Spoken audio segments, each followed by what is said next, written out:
Hello hi नमस्कार प्रणाम स्वागतम सुस्वागतम अभिनंदनम अस्सलाम वालेकुम सत श्री अकाल केम छो कसा काय वडकम जय जिनेंद्र जय झूलेलाल जय श्री कृष्णा जय श्री राम। मैं हूं शुभाशीष मोइत्रा, आपका होस्ट और आपका दोस्त and welcome to our show रूबरू आपके अपनों के साथ शुभाशीष के साथ, powered by Nandanam milk, pure milk for healthy family and supported by all in one production.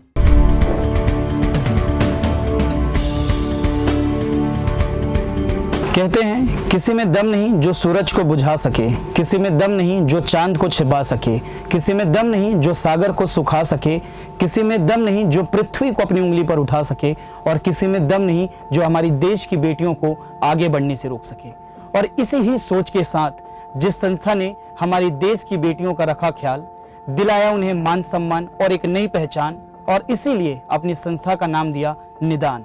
निदान एक कदम समाधान से परिणाम की ओर। और आज हमारे लिए ये काफी खुशी की बात है कि निदान फाउंडेशन के director and founder doctor Sushma Singh ji हमारे बीच मौजूद हैं। बहुत बहुत स्वागत है मैम आपका। आज हमें काफी खुशी की बात है कि आज आप बहुमूल्य समय निकालकर हमारे बीच मौजूद हैं। तो मैम मैं जानना चाहता हूँ आज कैसा लग रहा है आपको मुझे लाइव देखकर? बहुत ही एक्सीलेंट क्वेश्चन है सुभाशीष। आपको लाइव देख के रियली एडमायर एंड देन मैं एक आपको बात बताऊं, मैं फॉलो भी करती हूं आपको जब मैं आप काफ़ी सारे बहुत अच्छे इंटरव्यूज़ लेते हैं, और मेरा खुद का भी एक बड़ा अच्छा मन था कि कभी शुभाशीष मुझे भी लाइव मिले, और आज इंशाअल्लाह ये मतलब मैं कर पाई आज आपके साथ लाइव हूँ, तो no doubt is a very good feeling कि आज मैं आपके साथ रूबरू होने वाली हूँ आपके इस टॉक शो में। So thank you so much. Ma'am सीधे मुद्दे पर आता हूँ, निदान एक कदम समाधान से परिणाम की ओर। मैं जानना चाहता हूँ कि इसके पीछे की क्या कहानी रही है और कैसे ये जो कारवा है वो चलता जा रहा है और निरंतर हमारे जो प्रदेश की और जो देश की बेटियों का पहचान, उनकी आन बान शान और उनका सम्मान बढ़ाया जा रहा है। तो क्या कहानी है इसके पीछे? इसके पीछे एक बहुत मैं बताऊंगी बहुत छोटा सा एक वाकया है मेरे साथ। मेरी जो मदर थी वो बनारस के एक ग्रामीण क्षेत्र के प्रिंसिपल थी, और क्योंकि मैं फादर के साथ बाहर रहती थी तो अक्सर अपने समर्स में मैं जाती थी वहाँ पर। जब माँ के साथ में ग्रामीण स्कूलों में जाती थी तो मैं कई बार, क्योंकि मैं 11th-12th में थी तो खुद भी एक प्रक्रिया से गुजर रही थी, तो मैं वहाँ देखती थी, माँ से पूछती थी इस बारे में कि जो लड़कियों को जब पीरियड्स होते हैं तो वो थोड़ा मुझे काफ़ी बेचैन लगती थी, या माँ बताती थी कि ये लड़की जा रही है बिकॉज ऑफ उसका पीरियड शुरू हो गया है, या बहुत सारी ऐसी चीज़ें थी जो मुझे महसूस हुई। तो that time I was decided कि जब मैं कभी बड़ी रहूँगी या मैं जब बड़ी होंगी इस टॉपिक को लेके मैं काम करूँगी। और निदान अपनी इसी थीम के साथ काम करता है कि हर लड़की के हम उसके बड़े होने के पहले ही इसके बारे में, उसके माहवारी, उसके पीरियड्स के बारे में उसको जानकारी दे सकें। हाँ, बहुत गर्व होता है मैम, जैसा कि आपने बताया। और बिल्कुल आपने जो आज बात बताई मुझे कल्पना चावला जी की याद आ गई कि जब वो भी when she was in 9th class उसने भी उसी समय डिसाइड कर लिया था कि मुझे चांद पर जाना है। और निश्चित तौर से आज के कल के बच्चे अगर उस समय ही कि उन्हें क्या करना है उस समय ही अगर वो डिसाइड कर ले तो निश्चित तौर से हमारे देश का भविष्य काफ़ी अच्छा है। मैम इससे संबंधित तो मैं नहीं कहूँगा, लेकिन मैं सूत्रों के मुताबिक मुझे पता चले कि आप शेर व शायरी का भी शौक रखती हैं, तो कुछ 2 लाइनें हो जाएंगी। बिल्कुल, मैं शुभाशीष आपको बिल्कुल 2 लाइनें सुनाऊंगी, पर इसी स्टेज और इसी मंच से मैं एक रिक्वेस्ट आपसे भी करना चाहूँगी, क्योंकि मैं अक्सर आपको पर्सनली भी सुनती रहती हूँ, जानती हूँ आपके बारे में, तो मैं चाहूँगी कि इस जगह पर इस स्लॉट को आप पूरा करो कि एक कुछ अच्छी सी शायरी आप सुना दीजिए। मैम ये तो छोटा मुंह बड़ी बात हो गई है। नहीं, मैं फिर भी चाहूँगी कि आप बोलिए। अंत में मैं प्रॉमिस करती हूँ आपको कि जब हमारा टॉक शो बिल्कुल अपने एंड में होगा तो श्योरली मैं 2 लाइनें आपको बोलूँगी। ये तो मैम फिर भी मैं कोशिश करता हूँ, क्योंकि आप जब सामने रहती है तो कुछ ऐसे ही शब्द निकलते नहीं है, बट फिर भी मैं कोशिश करता हूँ जी। सोचते हैं तेरे पास आकर कैसे ये रोशन अपनी जात करे, सोचते हैं तेरे पास आकर कैसे ये रोशन अपनी जात करे, चांद सा चेहरा झील सी आंखें, समझ ही नहीं आता कि तुझको देखे कि तुझसे बात करें। माफी चाहूंगा मैम इसके लिए। नहीं, क्या बात, बहुत अच्छा, बहुत ही अच्छा शुभाशीष। आपसे जानना चाहता हूँ कि एक एनजीओ की समाज में क्या भूमिका होती है या क्या होनी चाहिए, इसमें आप अपने व्यक्तिगत तौर से और अपने पेशेगत जीवन के तौर पर क्या इसमें आप विचार रखना चाहेंगे? ये क्वेश्चन बहुत ही ज़्यादा अच्छा है तुम्हारा सुभाषीष, और मैं बिल्कुल बताना चाहूँगी कि किसी भी एनजीओ की समाज में क्या भूमिका होनी चाहिए, पहले मैं बताना चाहूँगी।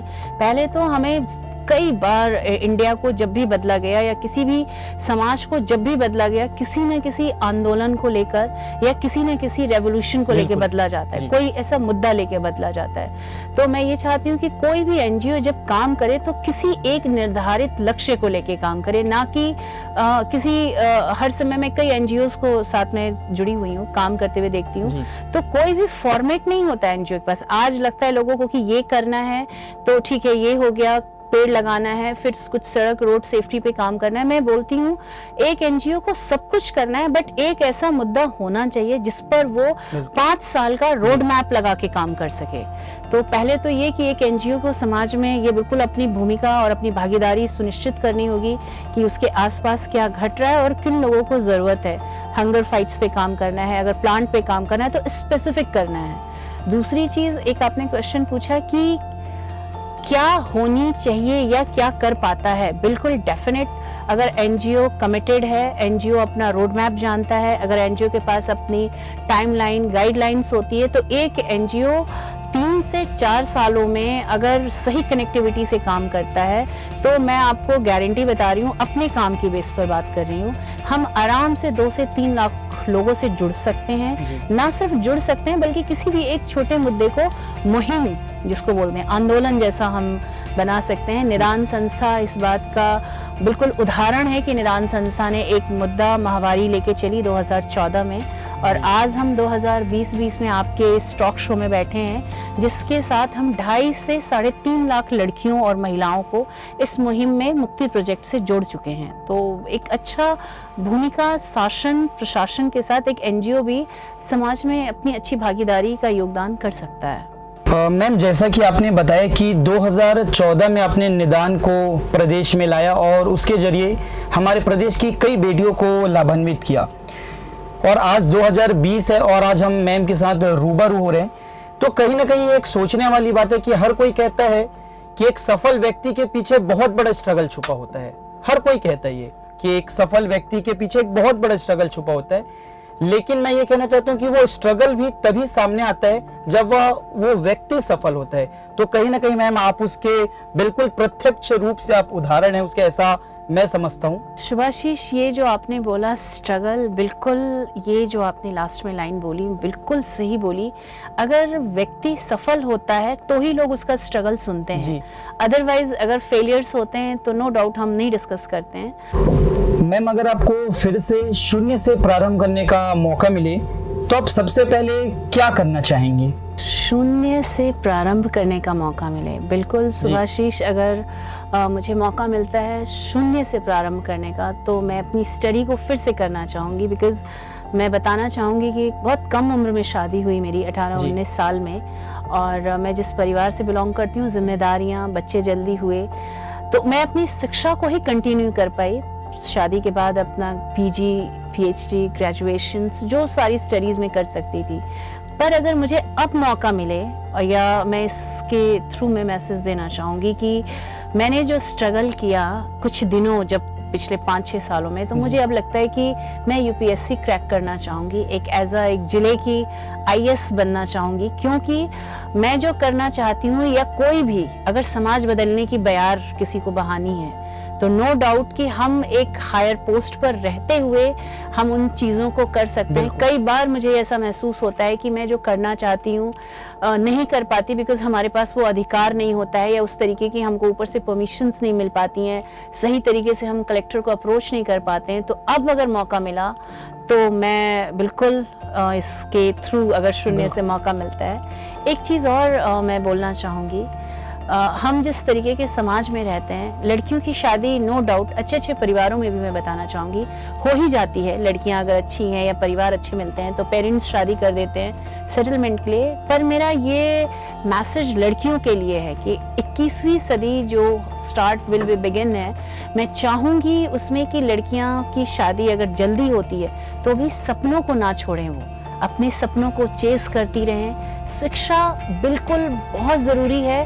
हमेशा कोशिश करें कि शिक्षित होती रहें। जब भी समय मिले अपने पीजीज़ को कंप्लीट करें। अगर आगे और उनका रुझान है स्टडी को लेके तो उसको भी करें, क्योंकि एक शिक्षित लड़की अपनी आकांक्षाओं को पंख दे सकती है। तो शिक्षा सबसे ज़रूरी है। मैं चाहूँगी कि शिक्षा को प्रमोट होना चाहिए लड़कियों में। बड़े ही कम शब्दों में मैम आपने एक बहुत बड़ा संदेश दे दिया कि शिक्षा जो है, शिक्षा की ना तो कोई उम्र होती है ना ही कोई सीमा होती है। और प्रत्यक्ष रूप से हम आपको अपने का उदाहरण ले सकते हैं कि इतनी सारी जिम्मेदारियां होने के बावजूद भी आपने अपना पीएचडी कंप्लीट किया। आपने इस संस्था को इतना सुचारू रूप से और पूरे प्रदेश की बेटियों को आप लाभान्वित अभी भी कर ही रही हैं। तो ये बहुत ही गर्व की बात है। और एक पुरुष होकर हमारा सीना चौड़ा हो जाता है जब हम देखते हैं कि इस तरह के जो पर्सनैलिटीज होते हैं जो हर चीज़ों को त्याग कर एक अलग तरीके से अपने कार्यों का संचालन कर रहे हैं। मैम, निदान संस्था के माध्यम से आप देश की बेटियों को एक जीने की कला सिखा रही हैं, ऐसा मैं समझता हूँ। और लेकिन मैं जानना चाहता हूँ कि जो हमारे प्रदेश के, जो हमारे देश के युवा हैं, क्या निदान उसके लिए किसी तरह की योजनाएं ला रही है या चल रही है? क्योंकि हमारे प्रदेश और हमारे देश के अधिकांश युवा भी बेरोजगार है। तो मैं निदान संस्था के माध्यम से, आपके माध्यम से जानना चाहता हूं कि इसके लिए आप अपने क्या सुझाव और अपने क्या विचार देना चाहेंगे मैम? हाँ, ये सवाल कई लोगों के दिमाग में आता है कि निदान संस्था एक फेमिनिन इशू पे काम करती है, तो क्या फेमिनिन इशू में सिर्फ महिलाओं को ही रोजगार मिलता है या महिलाएं अवेयर होती हैं या महिलाओं को ही एम्पावर किया जाता है? नहीं, ये बिल्कुल गलत है। जब एक संस्था चलाई जाती है तो नो डाउट उसमें बहुत से तरीके से काम किया जाता है। रहा सवाल कि हम युवाओं के लिए क्या कर रहे हैं, बिल्कुल सुभाषीष, हमारी जो संस्था है, आपकी जानकारी के लिए बताना चाहूँगी कि मेरे एनजीओ से जो इंटर्न्स और वॉलंटियर्स होते हैं वो 100 लड़के हैं जो central university Guru Ghasidas, Atal Bihari Vajpayee university, Disha law college in Raipur, ऐसे बहुत सारे कॉलेज के लड़के मुझसे अटैच होते हैं जो कि नुक्कड़ नाटक या हम उनको एम्पावर करके बताते हैं कि कैसे मेंस्ट्रुअल पे काम करना है, प्रोजेक्ट कैसे बनाना है, किसी कंपनी के सीएसआर को अप्रोच कैसे करना है। तो ये बिल्कुल धारणा गलत है अगर कोई ये सोचता है कि निदान का जो विषय या निदान का जो मुद्दा है वो फेमिनिन है क्योंकि वो माहवारी पे काम करता है तो सिर्फ महिलाएं काम करती हैं। इवन जो हमारे साथ हमारा स्टाफ चलता है, जो अवेयर करता है, जो पोस्टर बनाता है, जो बैनर बनाता है, जो अवेयरनेस करता है और जो लाइव टॉक शोज होते हैं हमारे, वो सारे के सारे बॉयज करते हैं। And then I be a women, मैं बहुत प्राउड करती हूँ इस चीज़ को कि मैं एक बहुत ही हेल्दी सोसाइटी को बिलोंग करती हूँ जहाँ पे ना सिर्फ महिलाएं ही मेरे साथ खड़ी हैं बल्कि आज का जो युवा है, जो प्रतिनिधित्व करता है हमारे समाज का, वो युवा मेरे साथ खड़ा है। वो युवा मुझसे बहुत ही विदाउट हेजिटेशन आता है और मुझसे बोलता है, मुझसे बात करता है कि सुषमा मैम, ये जो महिलाएं हैं इनको पैड की ज़रूरत है, सुषमा मैम यहाँ पर ये पैड को हमको मैन्युफैक्चरिंग करना है, या बहुत सारी ऐसी चीज़ें हैं। तो मैं आपके प्लेटफॉर्म से बताना चाहूँगी और इनवाइट करना चाहूँगी पुरुषों को भी और जो हमारे यंगर्स बॉयज़ हैं, रिप्रेजेंट करेंगे जो हमारे यंगिस्तान इंडिया का, कि आप इस विषय के मुद्दे पे मत जाइए कि फेमिनिन है, बल्कि अपने आप को कैपेबल और कैपेबिलिटी पर अपना ध्यान दीजिए। क्योंकि आज बहुत सारी कंपनीज ऐसी हैं और जो कि सीएसआर प्रोवाइड कराती हैं, सीएसआर के ऊपर काम कैसे करना है हम उनको सिखाते हैं, as a volunteer interns project बनाना सिखाते हैं। और बहुत सारे बच्चे हमारे आज की डेट में बहुत सारी कंपनीज के साथ मिलकर उनके लिए सीएसआर डिज़ाइन प्रोग्राम करते हैं। तो मैं तो ये बिल्कुल बोलना चाहूँगी कि इस तरीके का काम हमारे ऑर्गेनाइजेशन में किया जाता है। जैसा कि मैम आपने बताया, मैं बीसीसी चैनल और हमारे टॉक शो रूबरू आपके अपनों के साथ इस शो के माध्यम से बताना चाहता हूँ उन सभी प्रदेश के युवा जो कि ये सोच रहे हैं कि हमें क्या करना चाहिए, क्या नहीं करना चाहिए। तो एक खुला, एक ओपन प्लेटफॉर्म है निदान, एक कदम समाधान से परिणाम की ओर। आपको कुछ भी लगता है, आपके माइंड में किसी भी तरह के प्रोजेक्ट्स आते हैं या कोई सीएसआर एक्टिविटी आती है, आप डेफिनेटली निदान एक कदम समाधान से परिणाम की ओर, उसके वेबसाइट पर भी आप विजिट कर सकते हैं या फिर उसके फेसबुक पेज पर भी आप जा सकते हैं।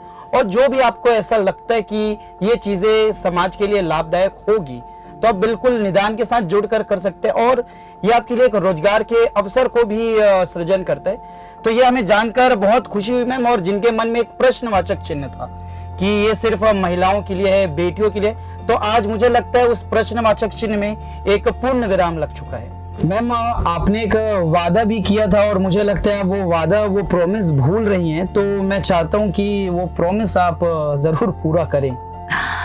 श्योर, बहुत अच्छा टॉक शो रहा तुम्हारे साथ और बिल्कुल थैंक यू डेफिनेट। मैं अपनी बात रूबरू के साथ इस तरीके से ख़त्म करना चाहूँगी। अक्सर उन ठोकरों को सजदा करने का दिल करता है, अक्सर उन ठोकरों को सजदा करने का दिल करता है जिन्होंने कभी मेरे हौसलों को आसमां दिया था, जिन्होंने कभी मेरे हौसलों को आसमां दिया था। Thank you so much. बहुत ही कम शब्दों में मैम आपने एक बहुत बड़ी बात कह दी, और मैं भी यही कहना चाहता हूँ कि लोग अक्सर कहते हैं कि भीड़ में मत चलो, भीड़ से अलग चलो, लेकिन मैं ये कहता हूँ कि ना भीड़ में चलो, ना भीड़ से अलग चलो, बल्कि भीड़ जिस व्यक्ति के लिए चल रही हो वो व्यक्तित्व तुम बनो। तो निश्चित तौर से ये हमारे लिए काफी सराहनीय आपने जो भी शब्दों के माध्यम से संदेश दिया है, और हम बहुत बहुत आपका धन्यवाद देना चाहेंगे मैम कि आपने अपना कीमती वक्त निकाल कर इस हमारे टॉक शो रूबरू आपके अपनों के साथ शुभाशीष के साथ में अपना समय दिया और अपने जो अनुभव हैं, जो व्यक्तिगत, जो आपके पेशेगत जीवन के अनुभव हैं, वो साझा किया। तो आज हम रूबरू हुए निदान फाउंडेशन के director and founder doctor Sushma Singh ji से। बहुत जल्द आप सभी से फिर मुलाकात होगी, सिर्फ और सिर्फ बीसीसी न्यूज पर रूबरू आपके अपनों के साथ शुभाशीष के साथ। Powered bye Nandana milk, pure milk for healthy family and supported by all in one production. धन्यवाद।